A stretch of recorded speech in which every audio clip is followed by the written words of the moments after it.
செயற்குழு கூட்டத்தில் பல்வேறு முக்கிய தீர்மானங்கள் வாசிக்கப்பட்டு வருகின்றன. அந்த காட்சிகளை பார்க்கலாம்.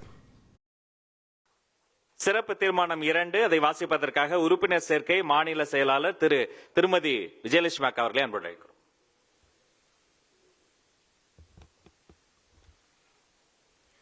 வருகின்ற 2026 சட்டமன்ற தேர்தலை நம் வெற்றி தலைவர் அவர்களை முதலமைச்சர் வேட்பாளராக கொண்டு தமிழக வெற்றி கழகத்தின் தலைமையில் களம் காண வேண்டும் என்று தமிழ்நாட்டு மக்களின் சார்பாக கேட்டுக்கொள்கிறேன்.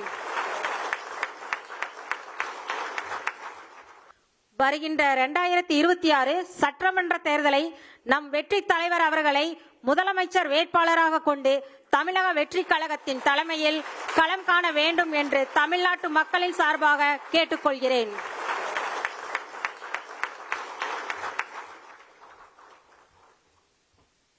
நான் அதனை முன்மொழிகிறேன். நான் அதனை வழிமொழிகிறேன். அனைவரும் எழுந்து நின்று இந்த 2 சிறப்பு தீர்மானங்களை ஏற்றுக்கொள்வோர் ஆமன்க.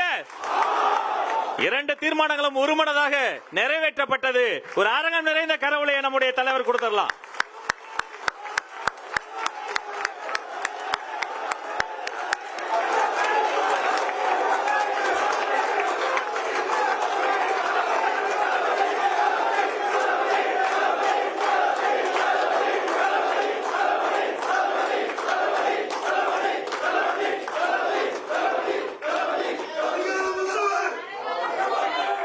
உங்கள் தந்திவன் தொலைக்காட்சியில் CID சகுந்தலா வெள்ளிதோறும் இரவு 8 மணிக்கு காணத் தவறாதீர்கள்.